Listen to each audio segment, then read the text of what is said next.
पहाड़ों को चीरते हुए जब नदी निकलती है ना, तो कभी नहीं पूछती है कि समुंदर अभी कितना दूर है। और नदी में गिरने से तो कभी किसी की मौत नहीं होती है, मरता तो वही है जिसे तैरना नहीं आता है। तो हम सब परिस्थितियों के आगे हार जाते हैं, हम हार जाते हैं। परिस्थितियां सबके सामने होती है, जो डट के रहा उसे मंजिल मिली, और जो नहीं डटा वो हार के चला गया। जब हमारे पास परिस्थितियां आती हैं, हम घिर जाते हैं चारों ओर से, तो हम परिस्थितियों को दोष देने लगते हैं, न कि उस परिस्थितियों से निकलते हैं। कोई मस्जिद जाता है, कोई मंदिर।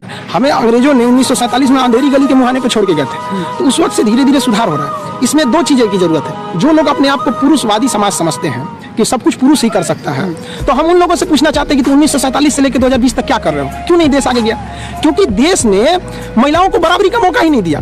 और जिस दिन ये महिलाएं आ जाएंगी ना, उस दिन देश आगे चला जाएगा। और अगर ये हम लोग ये सोचते रहेंगे महिलाओं को छोड़ के आगे बढ़ जाएंगे, तो फिर आप 1947 से लेकर 2020 आ गया, क्या कर लिया आप? एक पुरुष को अगर आप कह दीजिएगा ना कि जेब में 1 किलो का ताला लेके घूम जाए, उसका नहीं घूमेगा, उसको भारी लगने लगेगा। लेकिन एक महिला अपने पेट में 5 किलो का बच्चा लेके सुबह सबसे पहले उठती है, घर का सारा काम करती है, उसके सबसे बाद में सोती है, और कहते हो कि महिला कमजोर होती है। बारे भाई पुरुष समाज यहाँ पर, तो ये गलत है। बराबरी जिस दिन आप देखिए अमेरिका में जो भी देश आगे हैं, किसी हम पर्टिकुलर जो आगे हैं, वहाँ महिलाओं को बराबरी का अधिकार मिला है। वो समाज का एक अभिन्न हिस्सा है। अगर आप उसे दरकिनार करते हैं तो कभी आप एक उज्जवल समाज की कल्पना कर ही नहीं सकते। कभी कभी कुछ मौलिक कुम्हार जो होता है ना, वो मिट्टी के अगर अधिकार को देखेगा तो उसको सांचा नहीं दे पाएगा।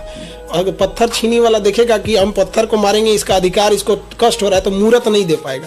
तो कभी कभी मजबूरी में पीटना पड़ जाता है, और जरूरी भी है। क्या वो प्यार की भाषा जब नहीं समझते हैं तब ऐसा होता है? कब होता है? वो लड़कों में भी लगता है, लड़के भी समझते हैं कि सर हमारे ही लिए पीट रहे हैं, जो भी कर रहे हैं। मैंने एक बार लाइफ में सबके साथ चैलेंजेस आते हैं, सबके जीवन में कठिनाइयां आती हैं। कठिनाइयों का आना एक पार्ट ऑफ लाइफ है, और उससे जीत कर निकल जाना एक आर्ट ऑफ लाइफ है। सबके जीवन में संघर्ष आते हैं, हम लोग के समय में भी आए थे।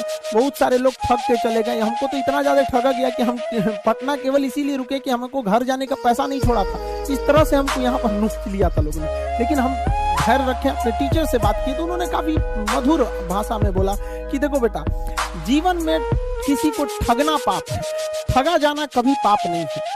तो तुम्हें कोई ठग रहा है तो ये उसकी गलती है। जीवन में तुम किसी को मत ठगना, क्योंकि हम किसी भी इंसान के सीसीटीवी कैमरे से बच सकते हैं, लेकिन जो ऊपर वाले ने सीसीटीवी कैमरा लगाया है उससे कोई नहीं बच